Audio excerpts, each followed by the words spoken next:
Students, my self विकास कुमावत और आज hydrocarbon का नेक्स्ट लेक्चर हम देखने जा रहे हैं। तो पिछली क्लास में हाइड्रोकार्बन का जनरल इंट्रोडक्शन मैंने बता दिया था आपको कि भाई हाइड्रोकार्बन जो है इसमें हम क्या पढ़ने वाले हैं, ठीक है ना।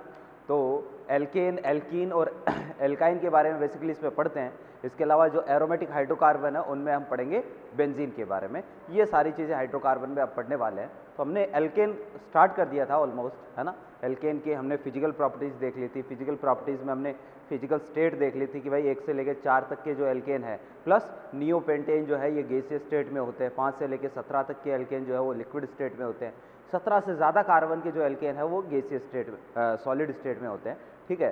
फिर हमने जो है वो यहाँ पर विलयता बात करी थी, विलयता की बात करी, घनत्व की बात करी, बॉइलिंग पॉइंट, मेल्टिंग पॉइंट, ये सारी चीज़ें हमने देख ली। हम आगे बढ़ रहे थे किसकी तरफ? हम आगे बढ़ रहे थे एल्केन बनाने की विधियों की तरफ, ठीक है। तो एल्केन बनाने की विधियों से पहले यानी लैब में, प्रयोगशाला में अगर हमें जाना पड़े और प्रयोगशाला में हमसे पूछ ले कि भाई कौन कौन सी रिएक्शंस आप करवाओ, किस किस रिएजेंट और किस किस एक तरीके से सबस्ट्रेट के बीच में रिएक्शन करवाओगे कि हमें एल्केन मिले, तो वो रिएक्शंस अब पढ़ने वाले थे। और इससे पहले हमने टाइप्स ऑफ रिएक्शन भी पढ़ ली थी, है ना, कि भाई किस किस प्रकार की रिएक्शंस हम 11th प्लस 12th क्लास में पढ़ेंगे, ठीक है। तो उन्हीं रिएक्शंस को पढ़ने से पहले छोटा सा पॉइंट मैं आपको बता देता हूँ। भाई मुक्त मूलकों की अभिक्रियाएं, हम इसके बारे में चर्चा कर रहे थे। टॉपिक क्या था भाई? टॉपिक था मुक्त मूलकों की अभिक्रियाएं।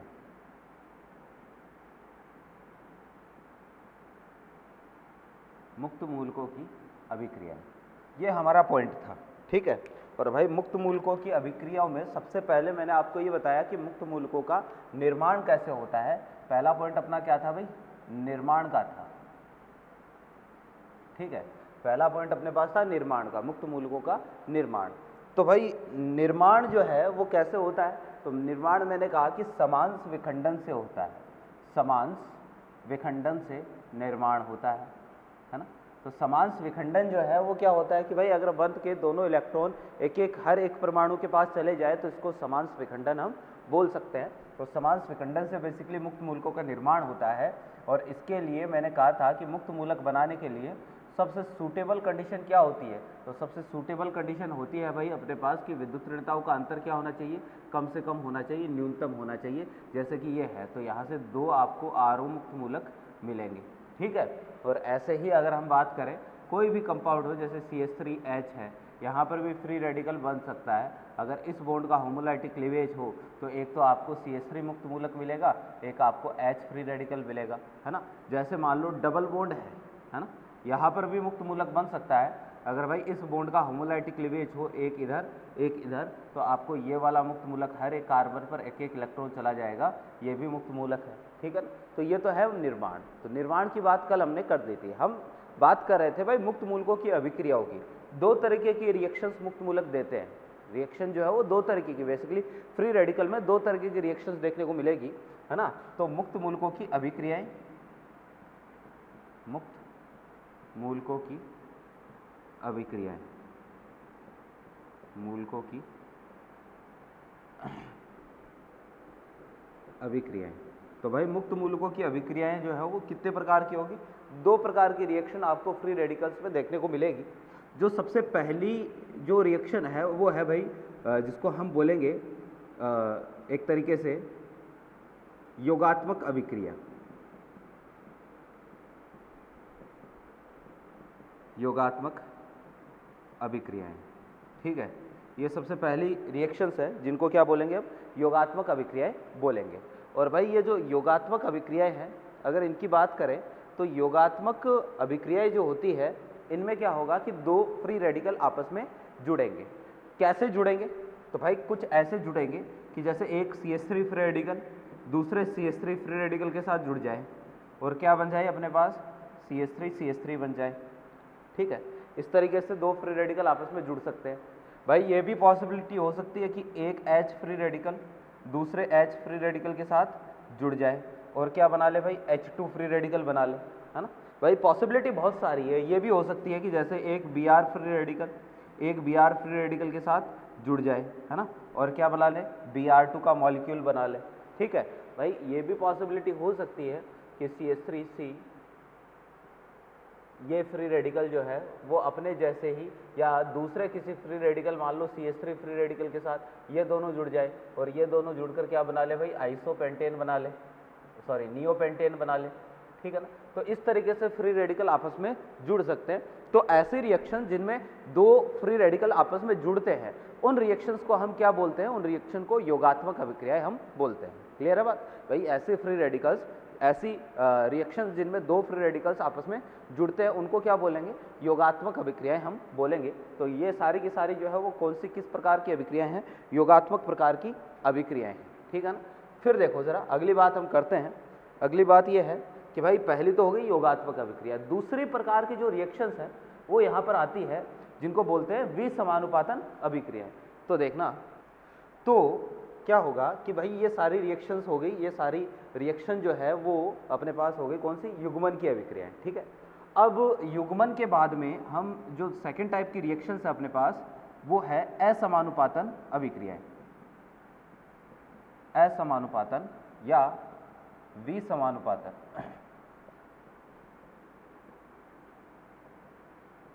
अभिक्रियाएं। ठीक है, तो भाई देखना जरा, असमानुपातन या विसमानुपातन रिएक्शंस किसको बोलते हैं। भाई पहली बात तो कि असमानुपातन या विसमानुपातन रिएक्शंस ऐसी रिएक्शंस होती है जिनमें किसी एक ही, आपने ऑक्सीकरण और अपचयन का नाम जरूर सुना होगा। ऑक्सीकरण जैसे 3 पॉइंट मैं बता रहा हूँ, ऑक्सीकरण क्या होता है, छोटी क्लास में हालांकि आप पढ़ चुके हो कि ऑक्सीकरण का मतलब ऑक्सीजन का जुड़ना या हाइड्रोजन का निकलना, या तो ऑक्सीजन का जुड़ना ऑक्सीकरण होगा, हाइड्रोजन का निकलना ऑक्सीकरण होगा, या इलेक्ट्रॉनों का निकलना ऑक्सीकरण होगा। कहीं पर भी ये तीन काम, तीनों में से कोई एक काम हो रहा है, ऑक्सीजन का जुड़ना, हाइड्रोजन का निकलना, इलेक्ट्रॉनों का निकलना, है ना, तीनों में से कोई भी एक काम हो रहा है तो हम बोलेंगे वहां ऑक्सीकरण हो रहा है। ठीक है, और अपचयन का मतलब होता है कि भाई कहीं पर भी अगर ऑक्सीजन का, इसका उल्टा है ना, कि भाई हाइड्रोजन का जुड़ना, ऑक्सीजन का निकलना और इलेक्ट्रॉनों का जुड़ना। ठीक है, ये तीनों में से कहीं भी कोई एक काम हो रहा है तो इसका मतलब वहां अपचयन हो रहा है। तो असमानुपातन या विसमानुपातन अभिक्रिया क्या होती है भाई, ऐसी अभिक्रियाएं, ऐसी अभिक्रियाएं जिनमें किसी एक ही प्रजाति का ऑक्सीकरण हो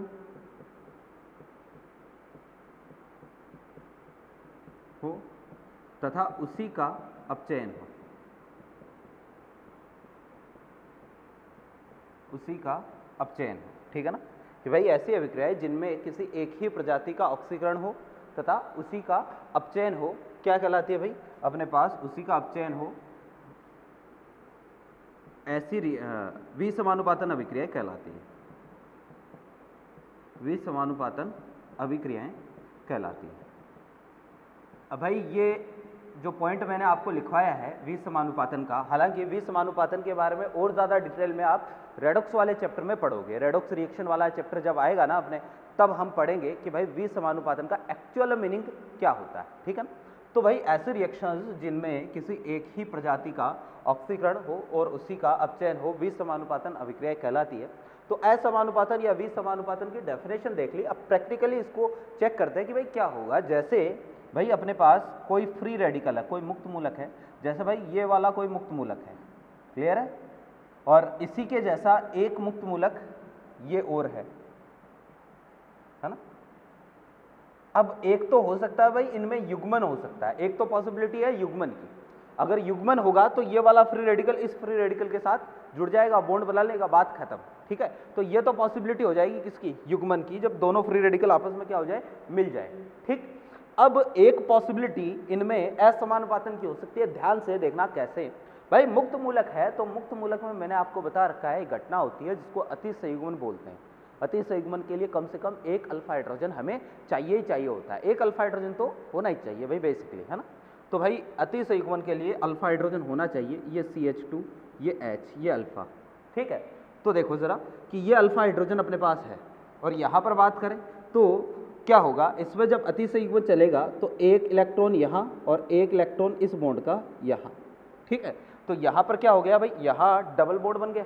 तो अपने पास कंडीशन ऐसी आएगी भाई, CH3 C, यहाँ आ जाएगा डबल बॉन्ड और ये CH2 और ये CH3 और ये H फ्री रेडिकल है ना, इसका एक H फ्री रेडिकल यहाँ पर बच जाएगा, एक H फ्री रेडिकल यहाँ बच जाएगा। अब क्या होगा कि ये वाला जो H फ्री रेडिकल यहाँ पर बचा है ना, ये H फ्री रेडिकल और ये कार्बन फ्री रेडिकल, ये दोनों आपस में क्या हो जाएंगे, जुड़ जाएंगे। और ये दोनों जब आपस में जुड़ेंगे तो अपने पास CH3 C और ये CH3 और ये CH3 और ये H, ये वाला कंपाउंड बनेगा। अब ये जो रिएक्शन है यही असमानुपातन की रिएक्शन है। ध्यान से देखना कैसे, मैंने कहा कि असमानुपातन अभिक्रिया ऐसी अभिक्रिया है जिनमें ऑक्सीकरण और अपचयन, यानी एक का ही ऑक्सीकरण और उसी का अपचयन होता है, एक ही स्पीसीज का, एक ही प्रजाति का ऑक्सीकरण और उसी का अपचयन होता है। तो ऐसे ऐसी रिएक्शंस को हम असमानुपातन रिएक्शंस बोलते हैं। तो इसमें देखना जरा ध्यान से, इसमें क्या हुआ है कि भाई यहाँ से हाइड्रोजन निकल गया, इसके पास हाइड्रोजन था ना यहाँ, तो यहाँ से हाइड्रोजन निकल गया और यहाँ से हाइड्रोजन निकला तो क्या आया, CH2 आया। तो यहाँ से हाइड्रोजन निकला और वहाँ पर क्या आ गया, CH2 आ गया। यहाँ से हाइड्रोजन निकल के इस कार्बन पर चला गया, यानी इसमें, अच्छा एक चीज़, ये वाला और ये वाला दोनों 3 डिग्री मुक्त मूलक है, 3 डिग्री फ्री रेडिकल है। और भाई अगर दोनों ही 3 डिग्री है, दोनों सेम ही है, एक ही बात है, ये वाला भी 3 डिग्री फ्री रेडिकल है, ये भी 3 डिग्री फ्री रेडिकल है, नाम आयुपेसी, नाम संरचना सब कुछ इनकी समान है, तो दोनों फ्री रेडिकल एक ही है ना। तो यहाँ से तो हाइड्रोजन निकला है, अगर यहाँ से हाइड्रोजन निकल गया है तो ये वाला बना। हाइड्रोजन का निकलना क्या होता है, ऑक्सीकरण। तो इसका तो हो रहा है भाई ऑक्सीकरण, ये तो हो गया ऑक्सीकरण कि भाई इसके ऑक्सीकरण से ये प्रोडक्ट बना। क्लियर। और फिर यहाँ पर क्या हो रहा है, ये हाइड्रोजन निकल के इस पर चिपक रहा है, यहाँ से हाइड्रोजन इस पर आ गया, तो भाई ये क्या हो रहा है, ये क्या हो रहा है, ये हो रहा है अपचयन। ये क्या हो गया, अपचयन हो गया। इसमें तो हाइड्रोजन जुड़ रहा है, इसमें हाइड्रोजन निकल रहा है, हाइड्रोजन का निकलना ऑक्सीकरण है और हाइड्रोजन का जुड़ना अपचयन है। तो भाई देखो जरा, इसी का तो ऑक्सीकरण हो रहा है और इसी का क्या हो रहा है, अपचयन। आप ये मत सोचना कि सर दोनों के दोनों जो है वो आपने अलग अलग लिखे हैं, ऐसे नहीं सोचना है। दोनों एक्चुअल में तो कंपाउंड तो एक ही है ना, तो एक ही कंपाउंड का ऑक्सीकरण, एक ही कंपाउंड का रिडक्शन, इस तरीके के जो रिएक्शंस है इनको असमानुपातन बोलते हैं। इस रिएक्शन में ऑक्सीकरण भी हो रहा है, अपचयन भी हो रहा है, इसका मतलब यही रिएक्शन असमानुपातन की रिएक्शन है। मेरे ख्याल से बात समझ में आ गई। एक और एग्जाम्पल इसका देख लेते हैं, देखो जरा, एक और एग्जाम्पल देखेंगे, इसके बाद में हम आगे बात करते हैं।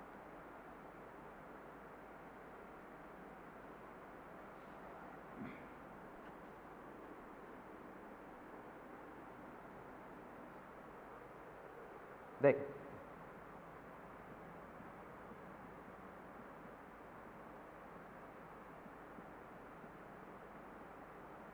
जैसे ये वाला फ्री रेडिकल है, ठीक है, एक फ्री रेडिकल भाई ये वाला है, ठीक है, दोनों एक ही है।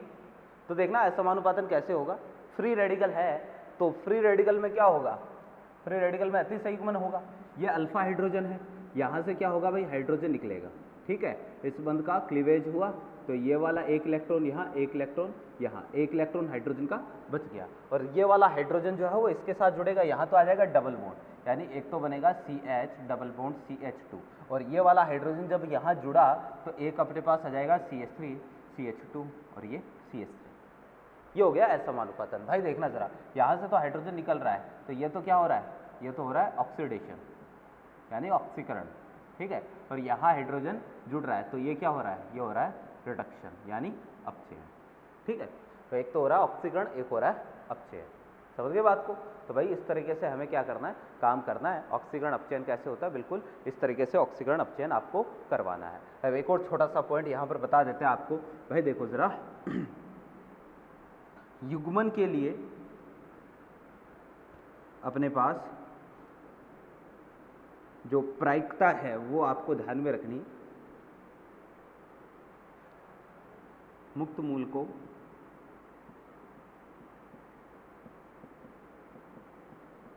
के युग्मन के लिए, ठीक है, मुक्त मूलकों के युग्मन के लिए अपने पास प्रायिकता 1 डिग्री, 2 डिग्री, 3 डिग्री। इसका मतलब मैं अभी बताता हूं आपको। असमानुपातन के लिए अगला है असमानुपातन के लिए प्रायिकता ये है 3 डिग्री, 2 डिग्री, 1 डिग्री। ठीक है भाई, ये इसका मतलब क्या है, तो ध्यान से देखना कि एक तो CH3 CH2 मुक्त मूलक, एक है CH3 CH2 मुक्त मूलक। ठीक है, एक है मेरे पास CH3 C और ये CH3 और ये CH3 फ्री रेडिकल, और CH3 C और ये CH3 और ये CH3 और ये फ्री रेडिकल। ठीक है, ये दो फ्री रेडिकल है अपने पास। ठीक है, तो इनमें देखना, एक तो ये वाला केस है, एक ये वाला केस है। ये वाला 1 डिग्री फ्री रेडिकल है, ये वाला भी 1 डिग्री फ्री रेडिकल है, ये 3 डिग्री फ्री रेडिकल है और ये भी 3 डिग्री फ्री रेडिकल है। क्लियर है? तो अब इनमें क्या है, ऊपर वाली लाइन ये कहती है कि मुक्त मूलकों के युग्मन के लिए प्रायिकता। भाई देखो, ये वाला युग्मन, यहाँ पर दोनों का युग्मन भी हो सकता है और असमानुपातन भी हो सकता है। अगर युग्मन होगा ना, युग्मन होगा, मान लो युग्मन, तो युग्मन हुआ तो अपने पास बनेगा CH3 CH2, दोनों को जोड़ दो आपस में, CH2 CH3, ये तो युग्मन। और अगर यहाँ असमानुपातन हुआ तो यहाँ से हाइड्रोजन हटाओगे और यहाँ पर भेज दो और यहाँ क्या आ जाएगा, डबल बॉन्ड आ जाएगा। तो अगर असमानुपातन हुआ, असमानुपातन या विसमानुपातन हुआ तो अपने पास एक तो बनेगा CH2 डबल बॉन्ड CH2, एक बनेगा CH3 CH3।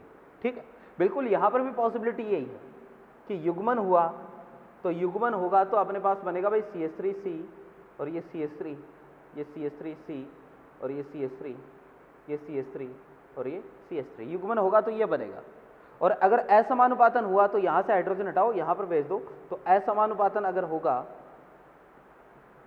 असमानुपातन अगर होगा तो अपने पास बनेगा भाई CH3C और ये CH3 डबल बॉन्ड और ये CH2 और साथ में CH3C और ये CH3 और ये H, ये असमानुपातन होगा तो बनेगा। ठीक है, अब देखना जरा कि भाई युग्मन के लिए प्रायिकता 1 डिग्री, इसका मतलब यह है कि 1 डिग्री वाला सबसे आसानी से युग्मन देता है। 3 डिग्री वाले की युग्मन अभिक्रिया प्रदर्शित करने की पॉसिबिलिटीज क्या हो जाती है, कम हो जाती है। यानी ये वाला जो है ना, यहाँ पर युग्मन जो है वो आसानी से नहीं होगा। यहाँ पर असमानुपातन, देखो जरा, असमानुपातन के लिए प्रायिकता 3 डिग्री वाला आसानी से असमानुपातन देता है, तो ये यहाँ असमानुपातन रिएक्शन जल्दी होगी, और ऊपर वाले में असमानुपातन आसानी से नहीं होगा, ऊपर वाले में युग्मन आसानी से होगा, ये इसका मतलब है। यानी 1 डिग्री फ्री रेडिकल जो है वो आसानी से युग्मन देता है और 3 डिग्री फ्री रेडिकल आसानी से असमानुपातन देता है, 2 डिग्री वाला दोनों देता है। ठीक है, युग्मन भी हो सकता है, असमानुपातन भी हो सकता है। मेरे ख्याल से बात समझ में आ गई होगी। ये बेसिकली 2 प्रकार की रिएक्शंस होती है, किसमें भाई, मुक्त मूलकों में। ठीक है, अब भाई मुक्त मूलक आपस में कैसे भी रैंडमली जुड़ सकते हैं। एक कंटेनर है, ध्यान से देखना, इसको थोड़ा सा और हम समझ लेते हैं। बेसिकली हम युग्मन की ही बात करते हैं, मुक्त मूलकों की अभिक्रियाएं जब आती है तो वहाँ पर हम युग्मन पर ही ज़्यादा फोकस करते हैं, क्योंकि मुख्य प्रकार की अभिक्रियाएं ज़्यादातर जो है वो युग्मन प्रकार की अभिक्रियाएं ही होती है। ठीक है, तो अब हम बात करने वाले हैं कि एक कंटेनर है मेरे पास, एक कंटेनर है। अब इस कंटेनर में मैंने बहुत सारे अलग अलग प्रकार के मुक्त मूलक भर रखे हैं, है ना। जैसे एक तो CH3 फ्री रेडिकल है, एक मेरे पास CH3 CH2 मुक्त मूलक है ना। तो अब ये जो फ्री रेडिकल है ना, जैसे एक मान लो इसमें Cl फ्री रेडिकल मैंने भर रखा है। ये फ्री रेडिकल जो है, अब ऐसा तो है नहीं कि जहाँ जिस कंटेनर में, अभी हम इसकी आगे भी बात करेंगे, जिस कंटेनर में रिएक्शन हो रही है उस रिएक्शन में अलग अलग प्रकार के मुक्त मूलक है। ऐसा तो है होगा नहीं कि भाई जैसे Cl का एक ही मुक्त मूलक Cl का होगा, एक ही मुक्त मूलक CH3 का, एक ही C2H5 का, बहुत सारे मुक्त मूलक होंगे। Cl के बहुत सारे मुक्त मूलक हो गए, CH3 के बहुत सारे फ्री रेडिकल हो गए। ऐसे न जाने पता नहीं कितने ही मुक्त मूलक कंटेनर में उपस्थित होते हैं। ठीक है, तो ध्यान से देखें कि भाई ये अपने पास फ्री रेडिकल है। अब इनमें क्या है कि जब फ्री रेडिकल आपस में जुड़ते हैं तो ये रैंडमली हर कैसे ही जुड़ सकते हैं। यानी इसमें बहुत सारी पॉसिबिलिटी हो सकती है। भाई ये हो सकता है कि इस कंटेनर में बहुत सारे CH3 फ्री रेडिकल होंगे, है ना। तो बहुत सारे CH3 फ्री रेडिकल होंगे तो ये पॉसिबिलिटी है कि एक CH3 फ्री रेडिकल दूसरे CH3 फ्री रेडिकल के साथ जुड़ जाए और अपने पास क्या बन जाए, CH3 बोले तो एथेन बन जाए। भाई ये भी पॉसिबिलिटी हो सकती है कि एक CH3 फ्री रेडिकल एक CH3 और CH2 फ्री रेडिकल के साथ जुड़ जाए और अपने पास CH3 फ्री रेडिकल बन जाए, है ना। भाई पॉसिबिलिटी ये भी हो सकती है कि एक अपने पास CH3 फ्री रेडिकल अपने जैसे ही किसी दूसरे CH3 फ्री रेडिकल के साथ जुड़ जाए और अपने पास CH3 बन जाए। है ना। कहने का मतलब है कि इस कंटेनर में जितने भी फ्री रेडिकल है वो रैंडमली कैसे भी जुड़ सकते हैं। Cl मुक्त मूलक Cl मुक्त मूलक के साथ जुड़ जाएगा तो क्या बन जाएगा, Cl2 बन जाएगा। CH3 मुक्त मूलक Cl मुक्त मूलक के साथ जुड़ जाएगा तो क्या बन जाएगा, CH3Cl बन जाएगा। CH3CH2 मुक्त मूलक Cl मुक्त मूलक के साथ जुड़ जाएगा तो क्या बन जाएगा, CH3CH2Cl अपने पास कंपाउंड बन जाएगा। तो इस कंटेनर में ये तीन तरीके के फ्री रेडिकल थे, ये तीनों रेंडमली आपस में कैसे भी जुड़ सकते हैं। रेंडमली जुड़ेंगे तो ये सारे प्रोडक्ट बनने की पॉसिबिलिटी है। पॉइंट क्या है, पॉइंट यही है कि अगर किसी रिएक्शन में एक से ज़्यादा प्रकार के मुक्त मूलक बन सकते हैं तो ये मुक्त मूलक आपस में कैसे भी जुड़ सकते हैं। और अगर मुक्त मूलक रेंडमली कैसे भी जुड़ गए तो वहाँ एक से ज़्यादा प्रकार के उत्पाद बनने की संभावनाएं बढ़ जाती है। मेरे ख्याल से बात समझ में आ गई होगी। इसको आगे हम अभी अप्लाई करना सीखेंगे। क्लियर है बात। फिर देखो जरा युग्मन के कुछ और एग्जाम्पल्स की हम बात करते हैं। सिंपल सा है, ये सारी की सारी युग्मन अभिक्रियाएं मैंने लिखी है ना, ये तो सारी की सारी सिंपल सी युग्मन अभिक्रियाएं हैं। अब देखो जरा, अगर किसी कंपाउंड में एक से ज़्यादा मुक्त मूलक आ जाए, जैसे मान लो यहाँ पर जो है फ्री रेडिकल है, ठीक है, तो देखो जरा युग्मन अगर होगा तो क्या क्या हो सकता है इनमें।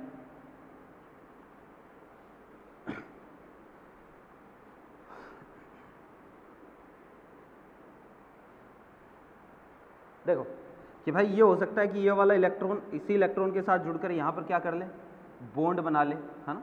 आप कहोगे सर बॉन्ड तो बाहर की तरफ बना है, लेकिन भाई बॉन्ड बाहर की तरफ नहीं, इसको ऐसे ही प्रदर्शित किया जाता है ना, ठीक है। भाई ये भी हो सकता है कि ये वाला जो फ्री रेडिकल है अपने पास, अब वही बात आती है कि जहाँ पर भी ये फ्री रेडिकल होगा वहाँ ये तो है नहीं कि एक ही होगा फ्री रेडिकल, एक से ज़्यादा भी फ्री रेडिकल हो सकते हैं।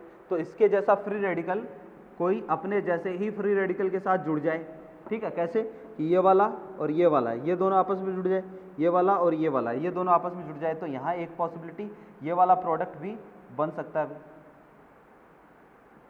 ये प्रोडक्ट भी बन सकता है, यहाँ पर ये प्रोडक्ट भी बन सकता है, दोनों प्रोडक्ट बन सकते हैं, ठीक है।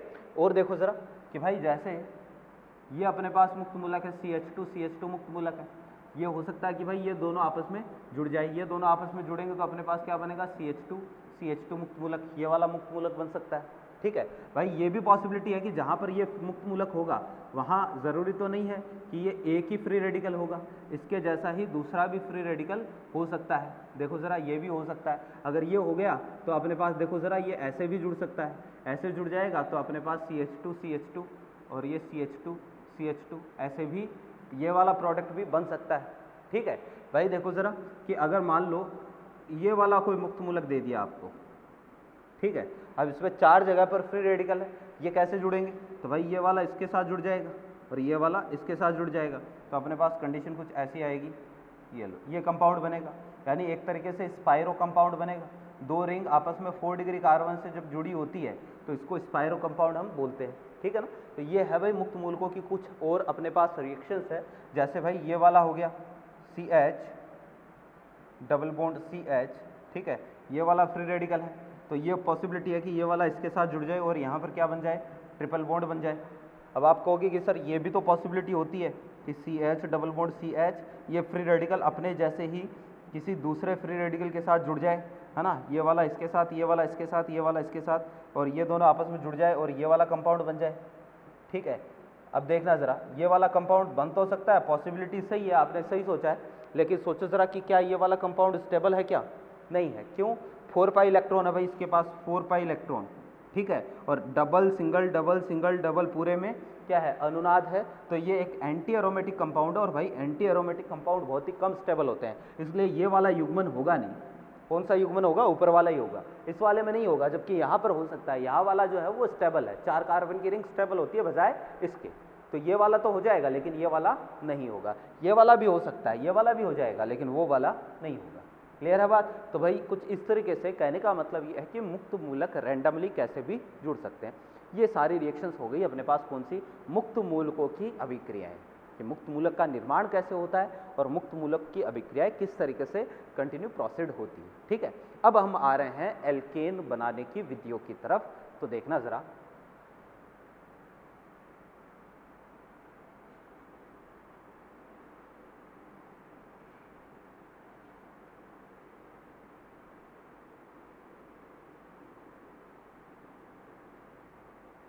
हाँ भाई देखें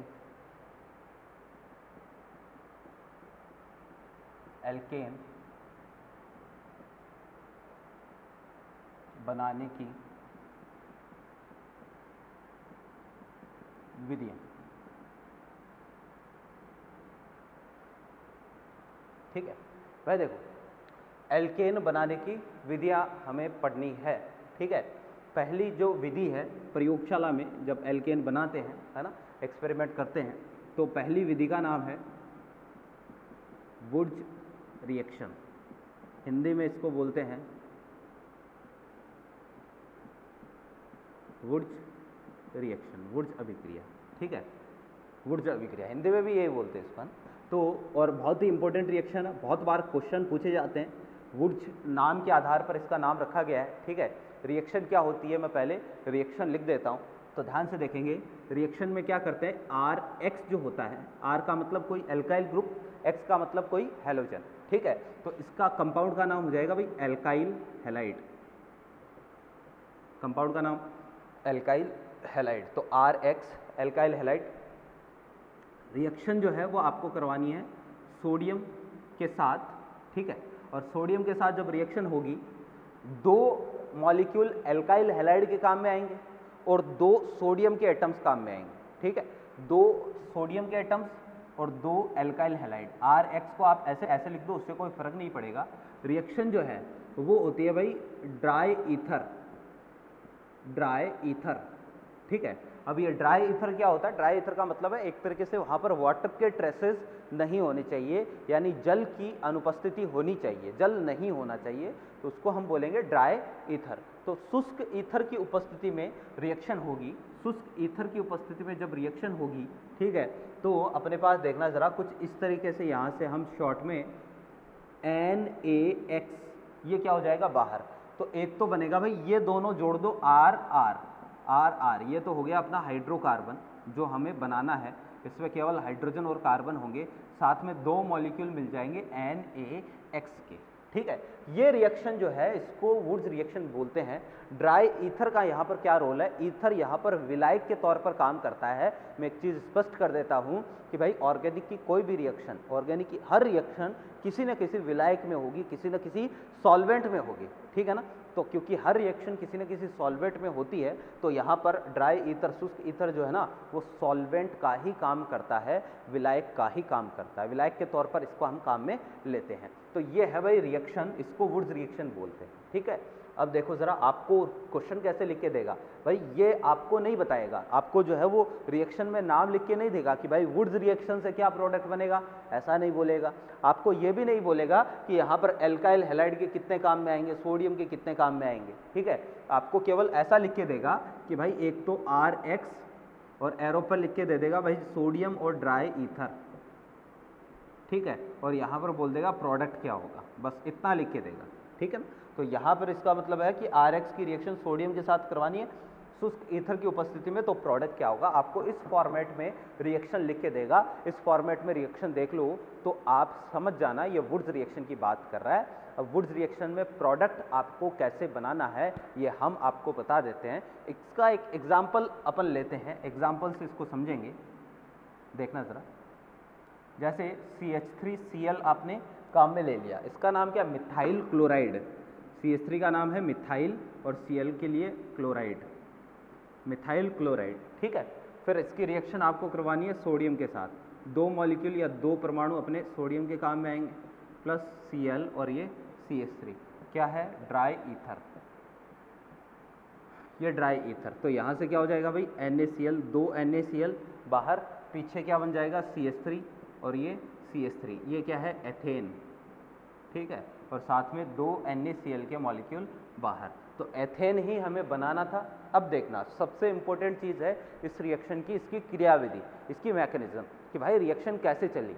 अब ऐसा तो है नहीं कि भाई देखो ज़रा कि यहाँ से Cl को मैंने हटा दिया और यहाँ Cl को हटा दिया और दोनों Na और Cl को जोड़ दिया, ऐसा थोड़ी ना होता है। ये तो पूरा एक केमिकल प्रोसीजर होता है इसका, कि भाई Cl हट रहा है, Cl हट रहा है, Na के साथ जुड़ रहा है। ऐसा तो है ना कि भाई आरी लीर काट दिया, आरी लीर काट दिया और दोनों को गूंद से जोड़ दिया, ऐसा थोड़ी ना होता है ना। पूरा एक केमिकल प्रोसीजर होता है। बॉन्ड टूटना या बॉन्ड का बनना, सारा प्रोसीजर इलेक्ट्रॉनों के लेन देन का ही होता है।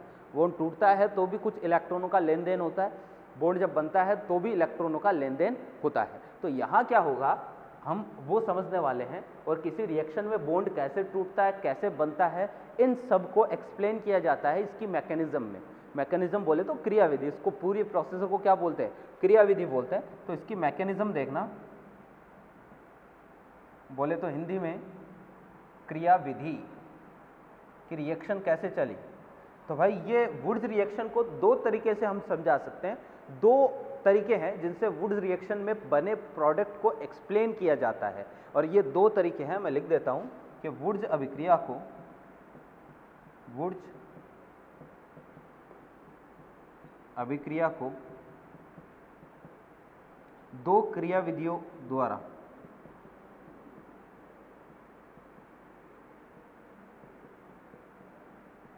समझाया जा सकता है। ठीक है ना, इसको समझाने के लिए भाई दो अपने पास मैकेनिज्म होती है। ठीक है, तो पहली फर्स्ट क्रियाविधि जो है, पहली मैकेनिज्म जो है वो है भाई दो रिएक्शन, दो क्रियाविधियों से समझा सकते हैं। पहली जो क्रियाविधि है वुड्स अभिक्रिया को समझाने की, ठीक है ना, उसको हम बोलते हैं फ्री रेडिकल मैकेनिज्म। ठीक है ना, मुक्त मूलक अभिक्रिया, मुक्त मूलक अभिक्रिया, यानी ये माना जाता है कि यहाँ पर क्या बनेगा भाई, मुक्त मूलक बनेगा, और मुक्त मूलक से हम क्या करेंगे, वुड्स अभिक्रिया को समझाएंगे। ठीक है ना, तो ध्यान से देखना जरा कि कैसे क्या होता है। भाई देखना कि मुक्त मूलक अभिक्रिया, नाम से पता चल रहा है मुक्त मूलक बनेगा। तो सबसे पहले इस रिएक्शन में हम ये बोलेंगे कि भाई देखो CH3 और ये Cl, कार्बन और हेलोजन बॉन्ड जो है इसका क्या होगा, इसका होमोलाइसिस होगा, समांश विखंडन होगा। क्या होगा, समांश विखंडन होगा। ठीक है, वैसे तो समांश विखंडन के लिए मैंने आपको क्या बता रखा है कि दोनों की विद्युत ऋणताओं में अंतर क्या होना चाहिए, नगण्य होना चाहिए, अंतर कम होना चाहिए, तो समांश विखंडन होने की पॉसिबिलिटी ज़्यादा होती है। अगर अंतर ज़्यादा होता है तो वहाँ विषमांश विखंडन होने की पॉसिबिलिटी होती है। तो यहाँ पर तो कार्बन और हेलोजन की विद्युत ऋणता अलग अलग है भाई, अंतर ज़्यादा है, फिर समांश विखंडन कैसे होगा। तो भाई याद करो, समांश विखंडन में एक चीज़ और बताई थी, समांश विखंडन के लिए जो सॉल्वेंट है, जो विलायक है, वो भी जिम्मेदार होता है। समांश विखंडन के लिए मैंने आपको बताया था कैसा, जनरली हम अध्रुवीय विलायक काम में लेते हैं या अप्रोटिक विलायक काम में लेते हैं। ठीक है, समांश विखंडन के लिए तो बिल्कुल ईथर जो है वो अप्रोटिक विलायक जैसा ही है। तो ईथर की वजह से यहाँ पर जो सॉल्वेंट है ना, उसके कारण समांश विखंडन होगा, और समांश विखंडन होगा तो दो चीज़ें बनेगी भाई, एक तो अपने पास ये बनेगा CH3 Cl, CH3 मुक्त मूलक बना, एक क्या बना, Cl मुक्त मूलक बना। क्लियर है बात। अब देखना ध्यान से कि ये जो अपने पास Cl मुक्त मूलक है, अब सोडियम आपने काम में ले रखा है। सोडियम क्या है, एक धातु है, सोडियम एक धातु है, और धातु का काम होता है भाई, हमेशा धातु का एक अभिलाक्षणिक गुण होता है इलेक्ट्रॉन त्याग कर धनायन बनाने का। धातु आप कुछ भी कर लो भाई, धातु जो है ना वो इलेक्ट्रॉन त्याग की रहेगी, तो धातु का काम है इलेक्ट्रॉन त्याग कर धनायन बनाने का। तो सोडियम जो आपने ले रखा है ना, ये क्या करेगा, एक इलेक्ट्रॉन लूज करेगा, किस में बदल जाएगा, Na+ में, और ये सातवें इसने एक इलेक्ट्रॉन क्या कर दिया, लूज कर दिया। और ये जो एक इलेक्ट्रॉन जो लूज किया है, ठीक है, ये एक इलेक्ट्रॉन जो है जो Cl फ्री रेडिकल बना है रिएक्शन में, ये Cl मुक्त मूलक क्या करेगा, इस इलेक्ट्रॉन को ग्रहण करेगा और Cl- में बदल जाएगा। ये एक तो पहले तो फ्री रेडिकल था, एक और ले लिया। अब जब भी कोई इलेक्ट्रॉन लेता है तो चार्ज नेगेटिव, तो इस पर चार्ज नेगेटिव, और ये Na+ और ये Cl- मिलकर क्या बना लिए, NaCl बना लिए। तो एक अपने पास हो गया भाई Na+ और Cl- मिलकर NaCl बना लिए। ठीक है, अब भाई बात आती है कि ये CH3 फ्री रेडिकल बच गया, इसका क्या हुआ। तो ये CH3 फ्री रेडिकल जो है ना, वो अब देखना जरा, CH3 फ्री रेडिकल ये क्या करेगा, दूसरे किसी CH3Cl, अब वही बात आती है कि भाई जहाँ पर भी रिएक्शन हो रही है, ऐसा तो है नहीं कि वहाँ पर CH3Cl का एक ही अणु हो, एक ही मॉलिक्यूल हो, बहुत सारे मॉलिक्यूल होंगे। और एक चीज़ और बता देते हैं, हमेशा फ्री रेडिकल को देखकर फ्री रेडिकल बनता है, यानी अगर रिएक्शन में एक बार फ्री रेडिकल बन जाता है तो ये दूसरे अणुओं को भी प्रेरित करता है फ्री रेडिकल बनाने के लिए। ठीक है ना, तो बिल्कुल वही है कि भाई ये फ्री रेडिकल एक बार बन गया तो अब ये दूसरे मॉलिक्यूल को बोलेगा कि भाई देख, मैं फ्री रेडिकल में बदल चुका हूँ और मेरे को मज़ा आ रहा है, तू भी इस मज़े का आनंद ले ले और तू भी फ्री रेडिकल बना ले, Cl को भगा दे, मेरे साथ जुड़ जा। तो भाई देखना जरा ये क्या करेगा, इस वाले Cl के साथ, मतलब ये CH3 फ्री रेडिकल वापस से इसका होमोलाइटिक क्लीवेज होगा, एक और Cl फ्री रेडिकल बनेगा, और ये जो CH3 फ्री रेडिकल बना है ये दूसरे CH3 फ्री रेडिकल के साथ जुड़कर क्या बना लेगा, CH3 और एक और Cl फ्री रेडिकल बन गया, यानी ये बन गया भाई अपना एथेन, और वापस से क्या बन गया, एक और Cl फ्री रेडिकल बन गया। ये Cl फ्री रेडिकल वापस से एक इलेक्ट्रॉन ग्रहण करेगा, NaCl बनाएगा, बार बार ये रिएक्शन जो है वो क्या होती जाएगी भाई, चलती जाएगी, लगातार चलती जाएगी। कब तक चलती जाएगी, जब तक कि रिएक्शन में से सारे के सारे CH3Cl सारे सोडियम खत्म ना हो जाए, तब तक रिएक्शन कंटिन्यूअसली चलती जाएगी। क्लियर है। तो क्योंकि इस रिएक्शन में मुक्त मूलकों का निर्माण हो रहा है, इसलिए रिएक्शन मुक्त मूलक अभिक्रिया है, या मुक्त मूलक एक तरीके से, क्योंकि दो तरीके के मुक्त मूलक जुड़ने की वजह से अपना प्रोडक्ट बन रहा है, तो रिएक्शन का टाइप हो गया मुक्त मूलक योगात्मक अभिक्रिया। तो ये रिएक्शन एक तरीके से मुक्त मूलक योगात्मक अभिक्रिया का एग्जाम्पल है। क्लियर बात। तो भाई एक तो हम इसे मुक्त मूलक क्रियाविधि से समझ सकते हैं, एक और है इसके लिए मैकेनिज्म जो जिसको आयनिक मैकेनिज्म बोलते हैं, उससे भी हम इसको एक्सप्लेन कर सकते हैं। मुक्त मूलक क्रियाविधि है, मुक्त मूलक अभिक्रिया है ना, तब तो इसमें मुक्त मूलक बनेगा, और दूसरी जो रिएक्शन है उसको बोलेंगे आयनिक क्रियाविधि, उसमें आयन बनेंगे। भाई देखो जरा,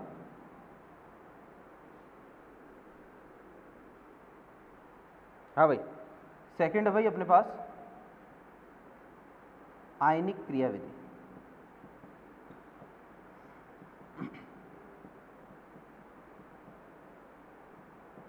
देखो इसमें क्या होगा कि अपने पास जो CH3Cl है, ठीक है, अब भाई वही बात है कि मैंने कहा कि अगर विद्युत ऋणताओं का अंतर कम है तो होमोलाइटिक क्लीवेज होता है, अंतर ज्यादा है तो हेट्रोलाइटिक क्लीवेज होता है, अंतर कम है तब तो समांश विखंडन होता है, मुक्त मूलक बनता है, अंतर ज्यादा है विषमांश विखंडन होता है, पॉजिटिव नेगेटिव आयन बनते हैं।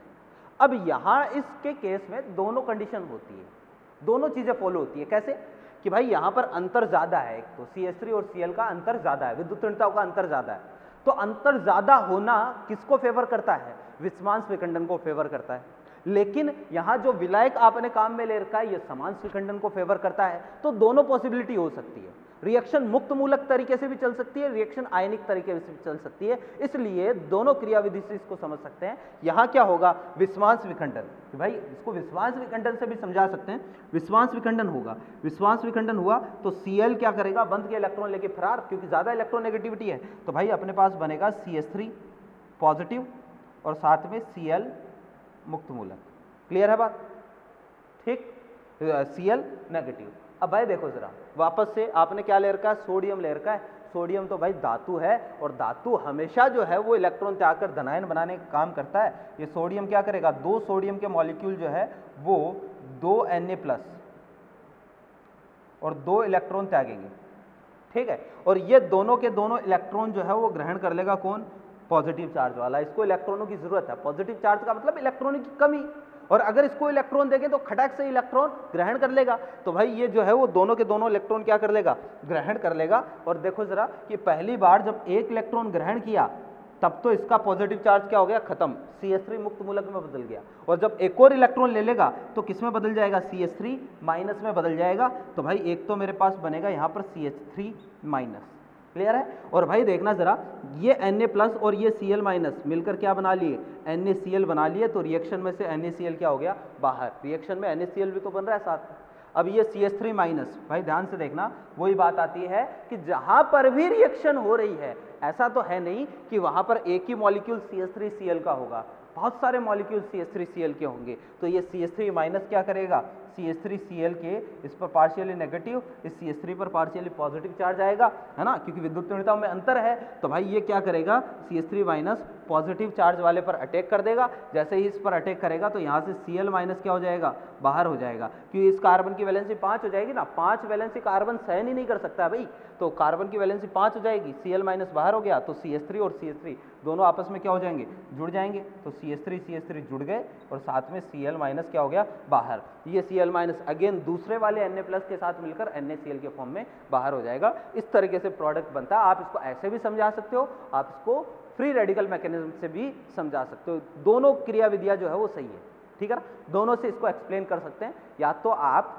मुक्त मूलक क्रियाविधि से समझा दो या आप आयनिक क्रियाविधि से समझा दो, दोनों में से कोई भी आप काम में ले सकते हो। मेरे ख्याल से बात समझ में आ गई होगी। क्लियर बात? फिर देखो ज़रा, ये है मुक्त मूलक या ये है वुड्स रिएक्शन।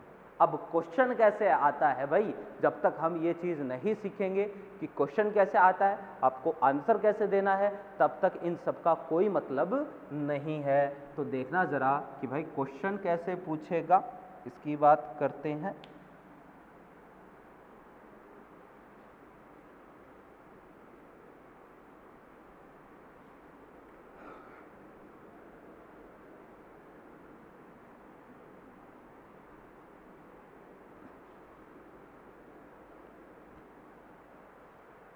हाँ भाई देखो ज़रा क्वेश्चन कैसे पूछेगा।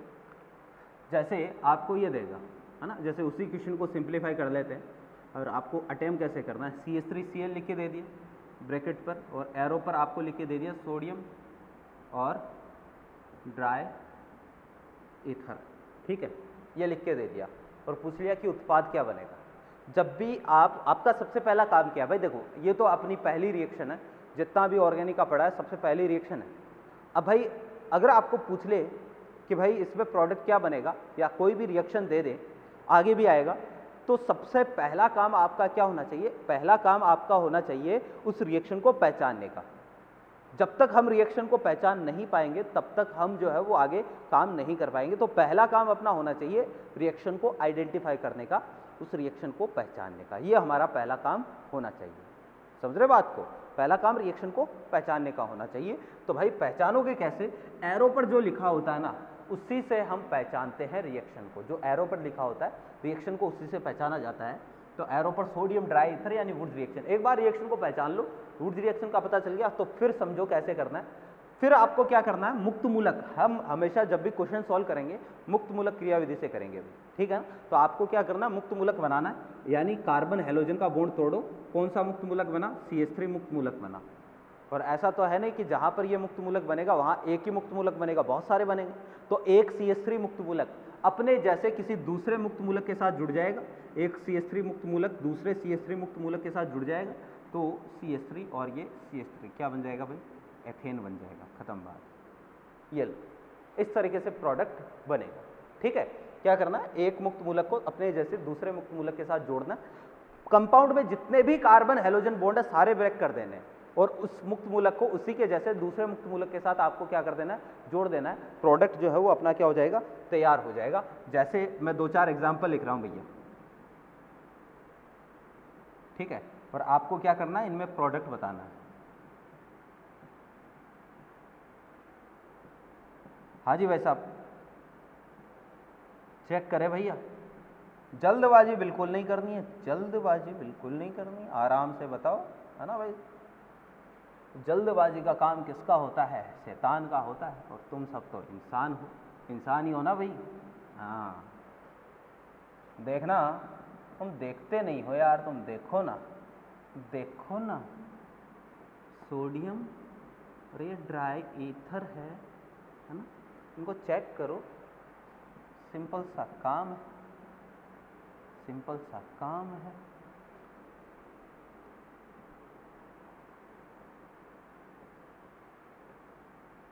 सिंपल से एग्जाम्पल है,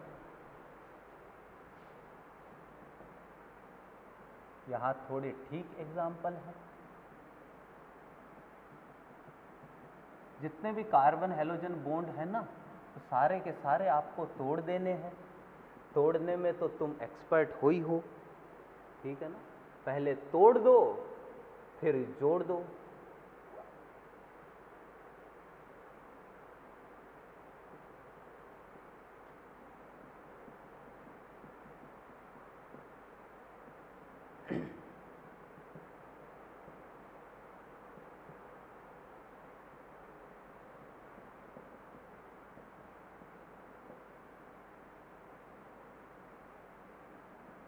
हाँ भाई,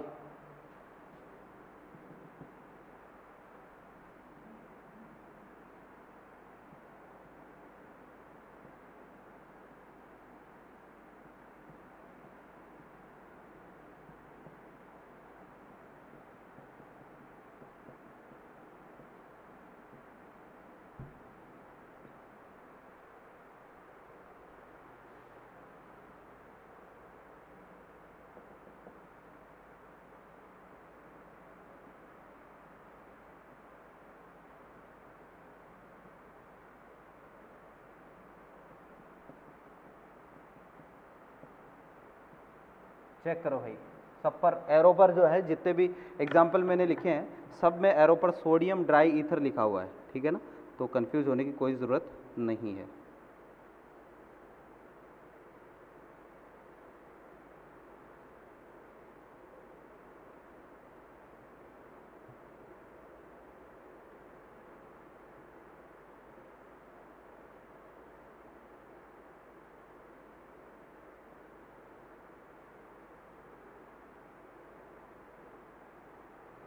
हाँ भाई,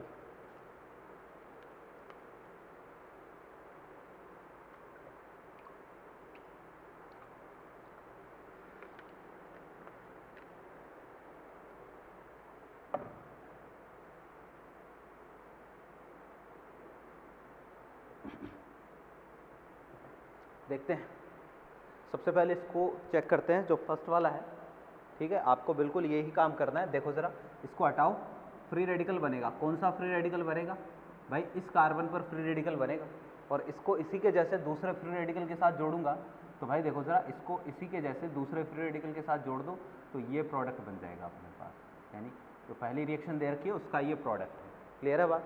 नाम वगैरह नहीं लिखना है, नाम वगैरह बाद में देख लेंगे। यहाँ पर इसको तोड़ दो और ये फ्री रेडिकल बनेगा, और इसको इसी के जैसे दूसरे फ्री रेडिकल के साथ जोड़ेंगे तो भाई देखना ज़रा, इसको इसी के जैसे दूसरे फ्री रेडिकल इसके जुड़वा भाई के साथ जोड़ दिया तो जब दोनों के बीच में बॉन्ड बनेगा ना तो ये वाला प्रोडक्ट बनेगा, ठीक है। डिज़ाइन कैसे भी बना सकते हो भाई, डिज़ाइन से कोई फ़र्क नहीं पड़ेगा, ठीक है ना। इसको चेक करते हैं भाई, यहाँ पर जो है वो अपने पास ये वाला बॉन्ड, तो ये जो कार्बन है इस पर फ्री रेडिकल आएगा, यानी ये वाला फ्री रेडिकल बनेगा, और इसको जब इसी फ्री रेडिकल के साथ हम जोड़ेंगे, यानी इसको जो है वो इसी के जैसे दूसरे फ्री रेडिकल के साथ जोड़ना है तो दोनों को जोड़ देते हैं, बस तोड़ दो फिर जोड़ दो। अब अगर आपको आंसर चेक करना है कि सर पता नहीं ये वाला आंसर सही है या नहीं है, तो आप क्या करो, जहाँ से आपने जोड़ा है ना वहाँ से वापस तोड़ के देख लो, ये लो वापस तोड़ के देख लो, और तोड़ने पर अगर वो ही फ्री रेडिकल बन रहा है वापस से, ये वाला ही फ्री रेडिकल वापस से बन रहा है, इसका मतलब सही है, ठीक है। और अगर कोई अलग फ्री रेडिकल बन रहा है इसका मतलब वो चीज़ गलत होगी। क्लियर है बात? तो ये वाला हो गया। यहाँ पर चेक करते हैं, इसको तोड़ दो, ये वाला फ्री रेडिकल बनेगा, और इन भाई साहब को इनके साथ ही जोड़ दो।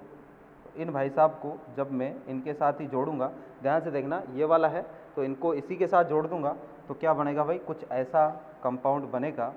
डिज़ाइन से कोई मतलब नहीं है भैया, डिज़ाइन जो है वो कैसा भी आप बना सकते हो, ठीक है ना।